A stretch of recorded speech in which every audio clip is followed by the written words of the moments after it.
Sem, wie gewohnt, durfte alleine spazieren gehen, da seine Eltern ihm vertrauten. Alles war gut, und sie machten sich keine Sorgen, denn Sem kam immer mit seinem Hund nach Hause, der sein treuer Freund und Begleiter war. Sie verbrachten viel Zeit miteinander, spielten im Freien und erkundeten die Umgebung. Doch an diesem Tag verlief alles anders. Sem ging spazieren, und leider ging etwas schief, was den gewohnten Verlauf der Ereignisse änderte und bei seinen Eltern Besorgnis auslöste. Als der Junge zum Sonnenuntergang nicht nach Hause kam, gingen seine Eltern, besorgt und voller Angst, nach draußen, aber das Kind war nicht da. Sie begannen, laut und eindringlich seinen Namen zu rufen und durchsuchten die Umgebung, prüften jeden Winkel, wo ihr Sohn sich verstecken könnte.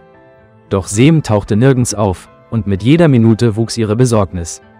Dann, ohne länger zu warten und sich bewusst, dass die Zeit entscheidend war, wandten sich die Eltern an die örtlichen Behörden, da sie erkannten, dass die Situation ernst wurde und sofortiges Handeln erforderte.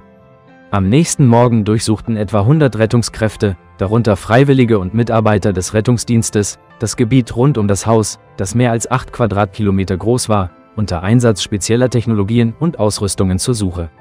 Jeder der Retter war fest entschlossen, den Jungen zu finden und ihn nach Hause zu bringen, und sie arbeiteten koordiniert, um so viel Fläche wie möglich bei der Suche nach Sem abzudecken. Es war ein großes und schwieriges Gebiet, in dem sowohl Gefahren als auch Verstecke lauerten. Die Gegend, in der die Familie lebte, war bergig, was die Fortbewegung erschwerte, insbesondere im unebenen Gelände und im dichten Gestrüpp.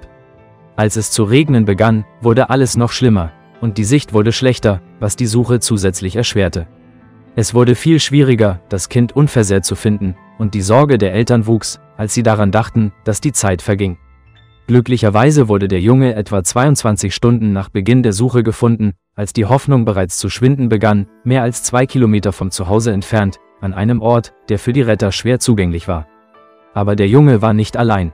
Rex, der treue Freund von Sem, der in der Aufregung und Hektik vergessen worden war die ganze Zeit bei dem Jungen geblieben, schützte ihn und wärmte ihn mit seiner Wärme. Er hatte ihn keine Minute lang verlassen, was in dieser schwierigen Situation ein wahres Wunder war. Sem wurde gerettet und schnell ins Krankenhaus gebracht, da er aufgrund der Kälte, in der er viel Zeit verbracht hatte, unter Unterkühlung litt. Die Ärzte begannen sofort, ihm die notwendige Hilfe zu leisten, bemühten sich, ihn zu wärmen und seine Körpertemperatur wiederherzustellen. Doch glücklicherweise war dies das Schlimmste, was ihm passiert war, und er blieb lebendig und unversehrt trotz aller Prüfungen, die er durchstehen musste. Die Ärzte bemerkten, dass ohne Rex, seinen treuen Begleiter, alles viel schlimmer hätte enden können, möglicherweise sogar tragisch. Jetzt war Sem seinem vierbeinigen Freund unendlich dankbar, dass dieser ihn in der schwierigen Zeit nicht verlassen hatte, indem er unglaubliche Treue und Mut zeigte, die ihm halfen, in dieser schwierigen Situation zu überleben. Er wusste, dass er nur dank Rex zu seiner Familie zurückkehren und seine Angehörigen wiedersehen konnte. Liebe Freunde, wenn euch das Video gefallen hat, setzt ein Like und abonniert den Kanal.